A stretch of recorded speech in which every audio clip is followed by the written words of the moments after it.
विधान परिषदेसाठी भाजपकडून उमेदवार यादी जाहीर करण्यात आलेली आहे। उमेदवार निवडीमध्ये प्रादेशिक समतोलासह सामाजिक समीकरण साधण्याचा प्रयत्न करण्यात आलाय। 3 ओबीसी, 1 मराठा, 1 अनुसूचित जाती तर 1 खुल्या प्रवर्गातील उमेदवार यादीमध्ये स्थान देण्यात आलेले आहे।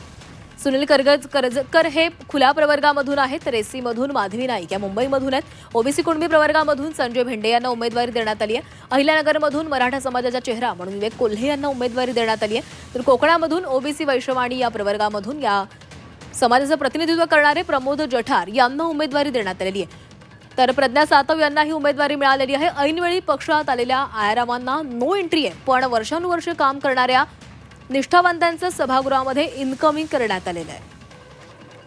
आणि या संदर्भामध्ये अधिक बोलणार आहोत, आमचे प्रतिनिधी ओम देशमुख आपल्यासोबत आहेत। ओम, विधान परिषदेसाठी भाजपने यादी जाहीर केली आणि या यादीमध्ये प्रादेशिक समतोलासह सामाजिक समीकरण साधण्याचा देखील प्रयत्न करण्यात आल्याचं दिसतंय। प्राची, अगदी बरोबर आहे। खरं तर सोशल इंजिनिअरिंग या पॅटर्नचा पुन्हा एकदा अवलंब भाजपकडनं करण्यात आल्याचं दिसून येत आहे।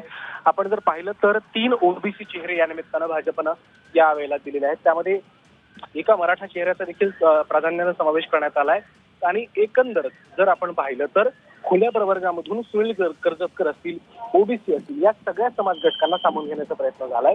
केवळ सामाजिकच नाही, प्रादेशिक समतोल सुद्धा साधला गेलाय। आपण पाहिलं असेल की ठाणे कल्याणमधून आणि मुंबईमधून माधवी नाईक, ज्या खरं तर भाजपच्या नगरसेविका होत्या, त्यांना स्थान दिलं आलंय। करजकर असतील किंवा इतरही नेते असतील ज्यांना अनेक वर्षांपासून जे सभागृहाच्या प्रतीक्षेमध्ये होते, त्यांना स्थान देण्यात आलेलं आहे। मुख्यत्वे जो आपण पॅटर्न सांगितला होता की यावेळेला इन्कमिंग झालेल्या कुठल्याही नेत्याला परिषदेच्या यादीत स्थान मिळणार नाही, या झी 24 तासच्या बातमीवर या निमित्तानं शिक्कामोर्तब झाले। त्यामुळे निष्ठावंतांना सभागृहात पाठवून भाजपनं कुठेतरी सामाजिक समीकरण आणि त्यासोबतच सोशल इंजिनिअरिंग सोबतच प्रादेशिक समतोल या सगळ्याच गोष्टींना साधण्याचा प्रयत्न केल्याचं यातून पुन्हा एकदा दिसून आलंय। नक्कीच ओम, धन्यवाद दिलेल्या सविस्तर माहितीसाठी।